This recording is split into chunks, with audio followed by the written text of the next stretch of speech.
So the Anuradha Sutta is what I'll be reading from tonight. And this is another one of those suttas where those great existential questions that men and women have been asking since the beginning of time. And even though I use the descriptive word great, the questions themselves are only great in their scope. But it's the same question of why or what. Why is this happening to me? Why is this happening at all? And all of these questions are rooted in a very subtle form of I-making. They're seeking to figure out a way, just as common during our time as the Buddhist time. There was many different beliefs about reincarnation, non-physical realms, and even non-physical realms were taught that they can be a little tricky. It could be hellish, or it could be like heaven. And so how do we know? Well, you have to act a certain way if you're going to get to heaven. And if you act another way, you're going to go to hell. The Buddha didn't ascribe to any of those. He thought that was just more I-making. What's happening to me? What's going to happen to me? How can I ensure heaven for me? Buddha never taught that. And that compulsive need to establish a self in every thought, word, and idea is itself just simply rooted in ignorance. And of course, that's what the Buddha taught. So in this sutta, there's a monk named Anuradha who is questioned by a group of wanderers, seekers, about these great questions. Let me read the questions just to have that established, and then I'll try not to repeat it too much. This group asked Anuradha, the awakened one has been described as having one of these views. The awakened one, the Tathagata, exists after death. The awakened one does not exist after death. The awakened one both exists and does not exist after death. Let me read the next one too. The Tathagata, the awakened one, neither exists nor does not exist after death. Those last two are pretty confusing, aren't they? They're also completely contradictory to each other. And those last two questions and the ideology, the ignorance behind those two questions has, in effect, what has changed Buddhism forever. Because those questions, does an awakened one, and what they're really asking, do I? If I awaken, will I exist after death or will I not? I want the answer. Or I'm not going to play your game. Or then, because the answer might be, no, you don't exist after death, then the scenario has to be developed that there's got to be some way to establish a self. So it must be, even though that an awakened one doesn't exist after death, somehow there's something there. So there's a not existence that I could be a part of. Do you see the I-making in it? And do you see where that thinking comes from? And then it's one of those things that if enough people say it and make a religion about it, then it's just a fact. And even that last one, the awakened one neither exists nor does not exist after death. There's a great sage, and I know I get myself in trouble when I say this, but it's just the truth. Nagarjuna is one of the great sages of the Zen and even the Mahayana, the Tibetan schools. And he made a living out of that, saying that last statement is the truth of all existence, that concurrently, simultaneously, we exist and we do not exist at the same time. And so again, it's not something the Buddha taught, but when you think about why would somebody even think that hard to come to that conclusion, it's because it reconciles everything into that one amorphous soup. Oh, well, I don't really have to be worried about whether I exist or not exist or not exist. It's something there. So then that's established as a fact. Now, think about a mind that is grasping for understanding and hears that and attaches itself to that. What happens? The seeking is over.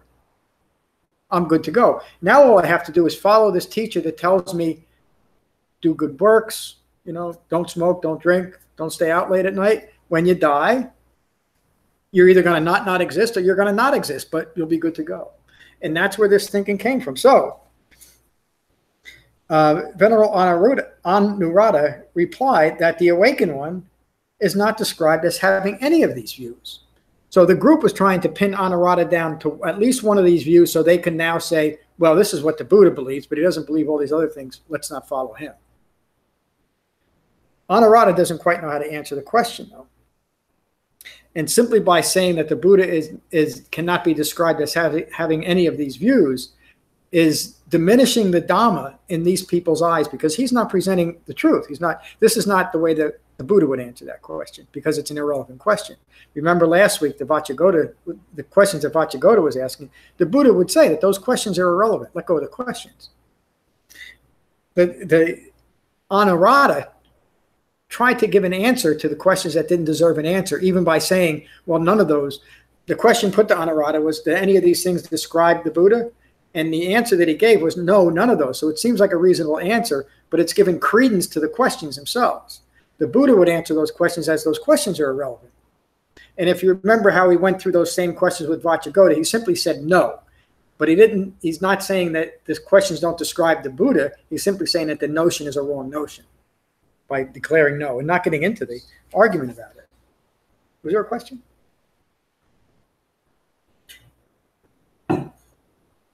So those wanderers said to Anuradha, you are either an inexperienced newcomer or a foolish elder, and they took their leave of Anuradha. So Anuradha is concerned about this. There was an opportunity to at least say something about the Dhamma that was authentic, but he didn't know what to do. And so he went to the Buddha. So Anuradha thought to himself, if I'm questioned again by seekers, how will I answer in such a way that I will not misrepresent the Buddha's Dhamma, and so that those whose thinking is in line with the Dhamma will have no grounds for criticizing me, meaning awakening. So Anuradha went to the Buddha. He bowed and sat down to one side. He told the Buddha his story, and that in the future he wants to know how to answer people like that and be authentic to the Dhamma, which is something that comes up here often. You know, my friends want to know what I'm doing. How do I explain it to them? The simplest way is really what the Buddha says, that everything changes and that change causes stress. And the Dhamma is a way of letting go of that stress. And that really describes the Dhamma. Of course, it's on very deep levels that it works, but that's kind of what the Buddha's saying here. So Anuradha says, they asked me these questions about existing after death, et cetera, et cetera. And then he told them what he said, and that they took their leave. They said he's a fool. So they said, now, let me use his words. How should I respond in the future to present your authentic Dhamma so that I won't be criticized by the wise? And he's talking to the Buddha now. I don't want to be criticized by you. Tell me what to say to these people. So as I read the rest of this, the first part relates to the 3 marks of existence that I just referred to, and the last sequence refers to the 5 clinging aggregates. Again, this is how the Buddha taught in the context of these important points. The Buddha responds, what do you think, Anuradha? Now remember the questions. Do these things describe the Buddha? The Buddha's answer is, what do you think, Anuradha? Is form permanent or impermanent? Has nothing to do with the questions, does it? But he's pointing him directly back to the Dhamma. In fact, in this case, to the 5 clinging aggregates as well.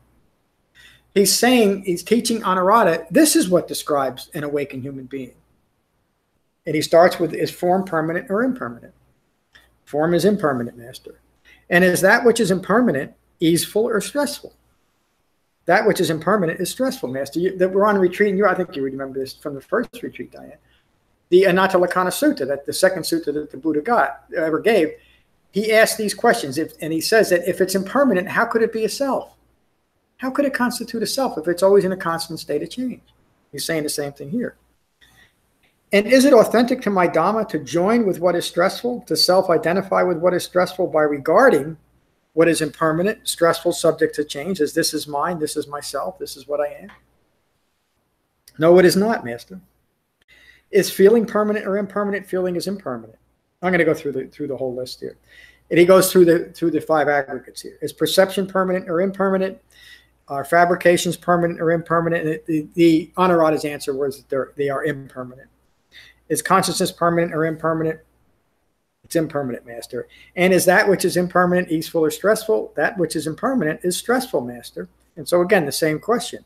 Is it authentic to my Dhamma to join with what is stressful, to self-identify with what is stressful, by regarding what is impermanent, stressful, subject to change, as this is mine, this is myself, and this is what I am? Notice the questions that he was being asked, and how in the question, is this how the Buddha describes himself? Is this how an awakened person describes himself? In other words, they have developed at least one of these views.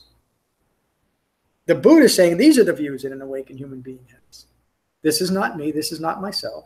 In other words, I'm not, when the Buddha would often describe dukkha, he would say that an unawakened, a person rooted in ignorance of Four Noble Truths, joins with their suffering. And what he means by that is it is through self-identification that we attach ourselves. We become what our suffering is. Is that clear? Yeah. And so he's saying that very clearly, that those wandering people had joined with those ideas. That's why they couldn't let him go. And that's why they insisted on an answer that was reasonable to them, even though the underlying motivation for their question is seeking understanding, but their minds are so conditioned towards not understanding, to maintaining their ignorance, that they can't even hear an answer. They insist that the answer fit one of these views. That's what they're asking for. And the Buddha is saying, recognize that you're joined to your views, let go of the views. Anuradha responds, no, it is not, Master. Anuradha, do you regard form as the awakened one, as a Tathagata? No, I do not. Do you regard feeling? Or do you regard perception, or fabrications, or consciousness as the Tathagata? No, I do not, Master. Well, Anuradha, do you view the Tathagata as being in form? Now, this is going a little bit further now. Do you, this physical form, is the Buddha in that form? And then he'll ask the same questions. Do you regard the awakened one as being in feeling, meaning being the part of the feeling? If you're using a feeling to describe, here's a good example of that. We all know someone that we would just say, oh, that person is always angry. You're using the way that they make you feel to describe them. You're putting that label. And a person might be always angry. They might deserve the label. But you're labeling them based on that feeling or the idea that you have about them, when it has nothing to do with it. You've attached them to the feeling, rather than recognize if they really are an angry person. The anger is rooted in ignorance. It's not rooted in them, right?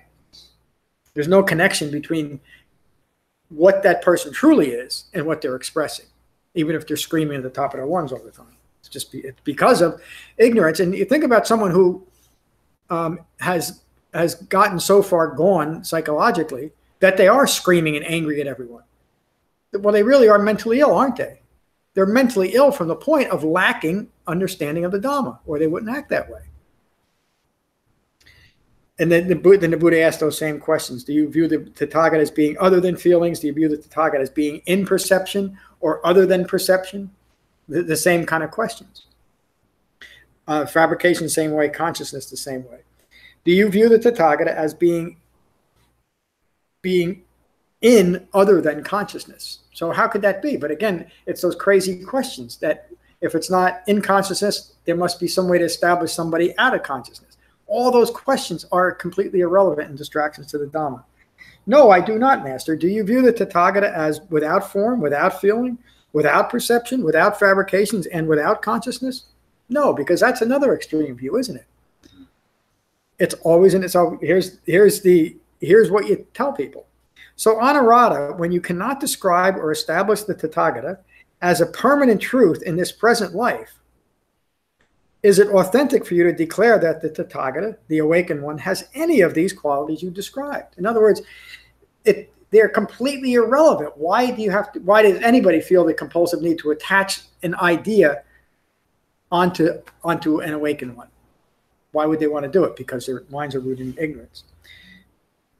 Anuradha describes, no, it is not. The Buddha says, Anuradha, you have learned well. Remember what I teach. At all times, it is only stress that I describe and the cessation of stress, nothing more. That's the end of the sutta. And the Buddha concludes a lot of his teachings just that way. It is stress that I describe, or I teach dukkha, understanding dukkha, and the cessation of dukkha, nothing more. And so when you're going to teach what the Buddha taught, rather than go out into the weeds about trying to answer questions like that, and by the way, that's much of modern Buddhism, especially Mahayana Buddhism, is established in answering those questions. In fact, it's the reason why why the Mahasanghikas sought a different type of Buddhism back at the Second Buddhist Council, because they wanted a way to establish the Buddha as one Buddha among many Buddhas, extending infinitely into the future and infinitely into the past. They wanted to establish the Buddha not as a human being who awakened, but as a God. And they needed to make these accommodations to the truth. They needed to embellish the truth enough to allow for their wrong views. And those views have carried through to today. So I remember when we went through karma and rebirth a few times. And the important thing to understand about rebirth is not what future life might I have, because again, there's my thinking is now lifetimes in the future, or it might even maybe the next life. What's important to hold in mind is, what am I giving birth to in this moment? What are my thoughts? Because it's my thoughts that are determining what I'm giving birth to. And if my thoughts are well concentrated and well framed by the Eightfold Path, then I will be giving birth to another moment that is inclined towards awakening. I know you hear me say that a lot, but that's the whole point. To recognize I-making in this moment, whether it's in questions or acquisitions, or in any type of aversion, if there's I-making there, recognize it and let it go. And it really is, I'm going to say it really is that simple, except our minds are so complicated and distracted by these questions, whether they're great questions or just foolish questions we're using to distract ourselves. There's still these, the questions are given validity because they allow us to ignore our own ignorance. So now I'll tell a little story. Years ago, I had a friend who was a Jesuit. A Jesuit is a very strict Christian, I shouldn't call it a sect, but I will, that has some militaristic backgrounds, but they're also very scholarly, the Jesuits. I had a friend of mine, his name was Ken, and he was staying in a monastery up in Newton, New Jersey. This is, geez, I think how far back it is, 25, 28 years ago. And I used to drive up there, a couple times a month. We became friends through, where did I meet? I met him on an AA retreat. That's how we first met. He was a retreat leader. And so I go visit Ken, and we'd have these great philosophical discussions about God and the universe and where it's all going and what it's all about. And Ken had, I can't remember now, 7, 8, or 9 nervous breakdowns. I know they use a different word today, but that's how I know it. And he always said this is a little bit, not quite the story I was going to tell, but he'd say, it's okay to lose your mind. You just get another one. And he was the most well-balanced person I've ever met, by the way. So his losing his mind 7 times did him good. What he would say often, we'd have these great conversations. I'd say, Ken, why is this? Why would God set something up this way? And it usually had to do with, why did little baby suffer, or that kind of thing. Mm-hmm. And he'd say, John, and he'd get really serious. He'd look me right in the eye. He'd say, John, if you don't want to lose your mind, don't ask why. And the first few times I heard that, I said, that don't even make sense. But now it does. Because why is a way of establishing myself, or it's another form of justifying my aversion. And it doesn't mean we shouldn't be inquisitive about things that are going on. But when there's I-making in those questions, such as there are here, to recognize it and let go of the question. Anatta must establish itself in every thought, word, and idea that occurs, including these great questions that an ignorant mind develops. And then it insists that these questions must be answered. In next week's sutta is going to be similar to this one, too, in Vajragota, Malankya-Putta Sutta that I've taught before. And all of these suttas are pointing us back to it's the thinking that leads, it's thinking rooted in ignorance of Four Noble Truths that leads to foolish questions. And it's insistence on the questions that keep us distracted from the Dhamma. And again, the Buddha said, let go of the questions. We've had that type, and I think you've all seen it here, and you may have even participated in it to some extent. I'm not saying that's wrong, because there's such a strong desire to make even what the Buddha's teaching in its purest form be just a little different than it is, to somehow accommodate a self-referential ego self, because that's where those questions come from. Rather than realizing, and I can remember when this feeling and this thought hit me. It took me a while to make all the changes, if I have already. That I don't have to be concerned about why anymore. All that I need to do, and it took a while of really understanding what the Buddha was teaching through Four Noble Truths, but all I need to do is incorporate these four truths and incorporate the Eightfold Path as my framework for living, and I don't have to ask that question again ever. How do I know I don't have to ask the question? Because I believe an awakened human being told me that it's foolish to do so. I believe in what the Buddha taught. And so being able to take that level of refuge, which is really what that means, has brought me great peace of mind, because I don't concern myself with those things that are completely irrelevant. And it's not the great questions. It's a lot of the little things that come up that I realize. Now, I'm not trying to declare myself as an awakened human being. Maybe tomorrow I will.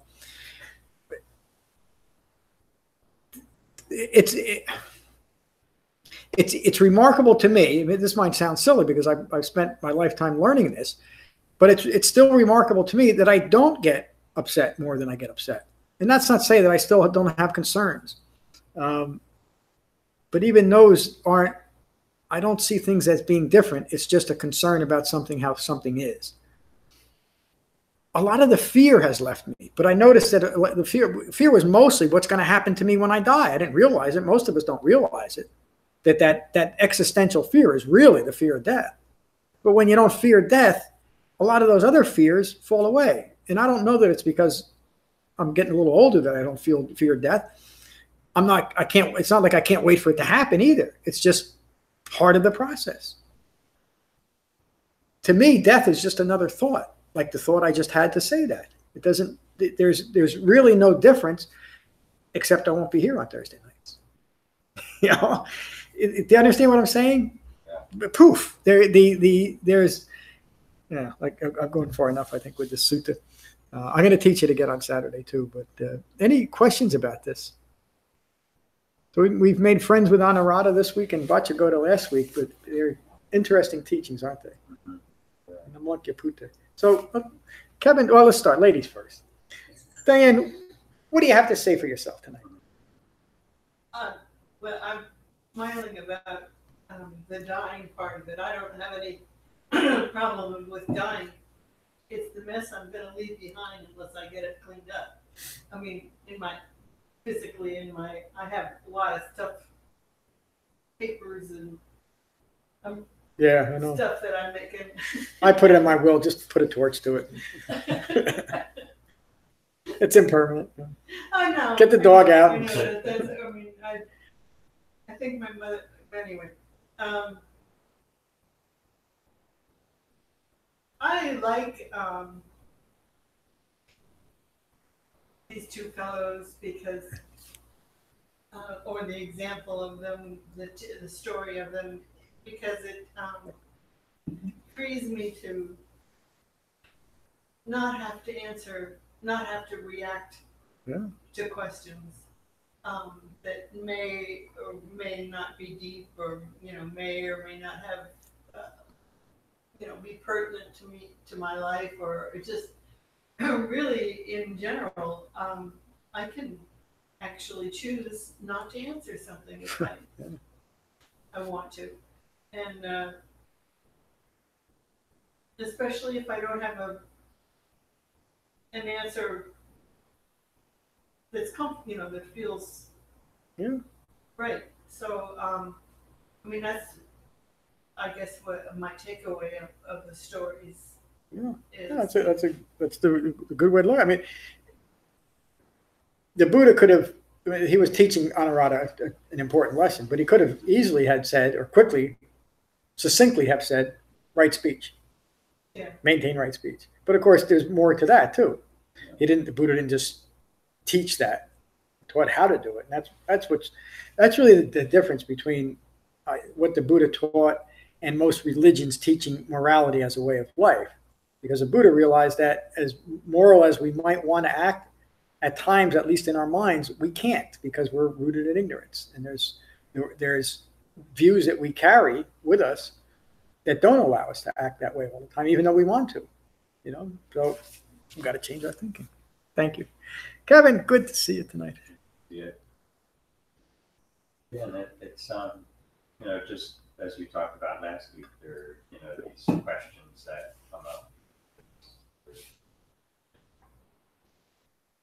Ignorance, they just keep coming up, and it's nice to know that there is a path that can lead away from that. A way it can just sort of focus us, or if we cultivate it, we can follow that path. Yeah. And these questions do become irrelevant. Yeah. Yeah. They still crop up, because Anatta come back and say, it's relevant, you have to know this, you have to worry about this, you're not worried enough, you fix everything before you die, fix other people before you die, and you can't really, that's possible. And because they're in a process of becoming too, there's always change there. So I'm sorry, I interrupted you. So it's good to know that there's a path, and it's really the second step is to give up craving and clinging. Yeah. And that's in some ways the most difficult one. They all have their challenges, but that's it. That's where it is. Not cling to those, not crave those answers. Just to let the views, their own views too, just let them go. Yeah. Yeah. Instead of clinging to the views, which is what that means. You're attached to views. You can't let them go. Once we join with a view, we're the view. And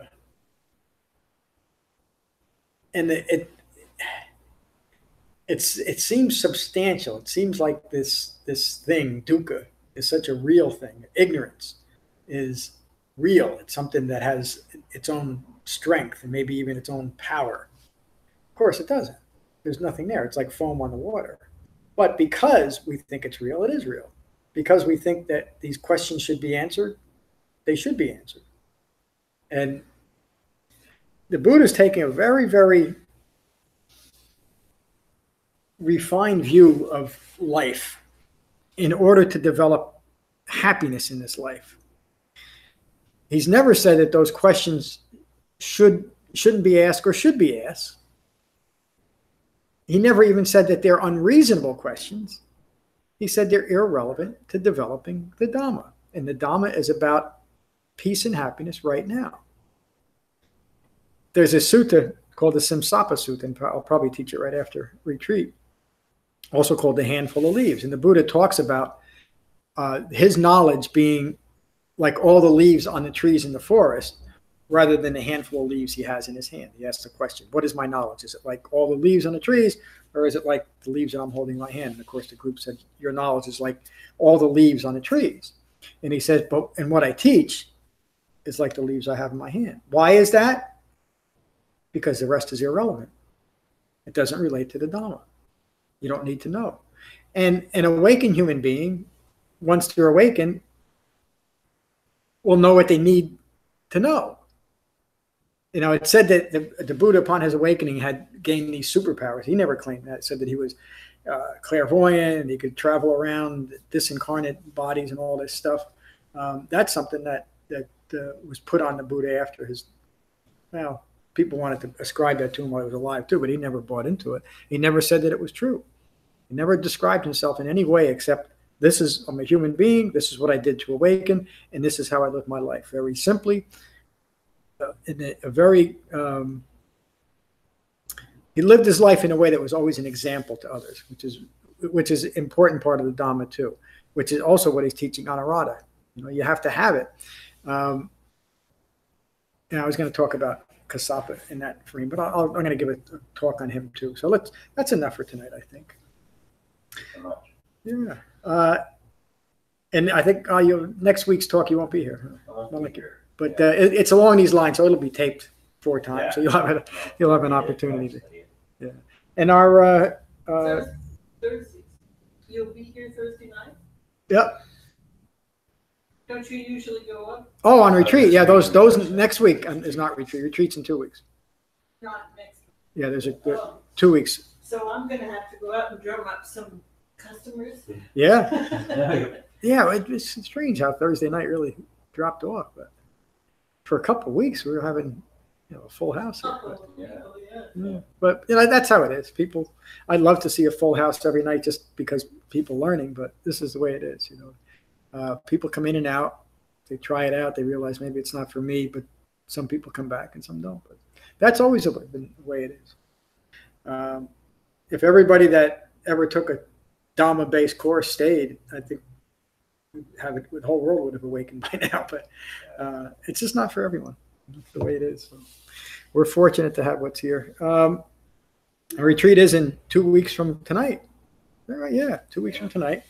And I think I'm going to, I don't know if I'm going to videotape them, but, and there was one other announcement. I can't think of it. Oh, it had to do with Rare Learning Center. And we're going to do some exterior work and maybe a little painting for them in the summer too, and I'll announce that. But, all right, let's finish with metta, as we always do, the Buddha's words on metta. So find your relaxed meditation posture. And again, gently close your eyes and gently close your mouths.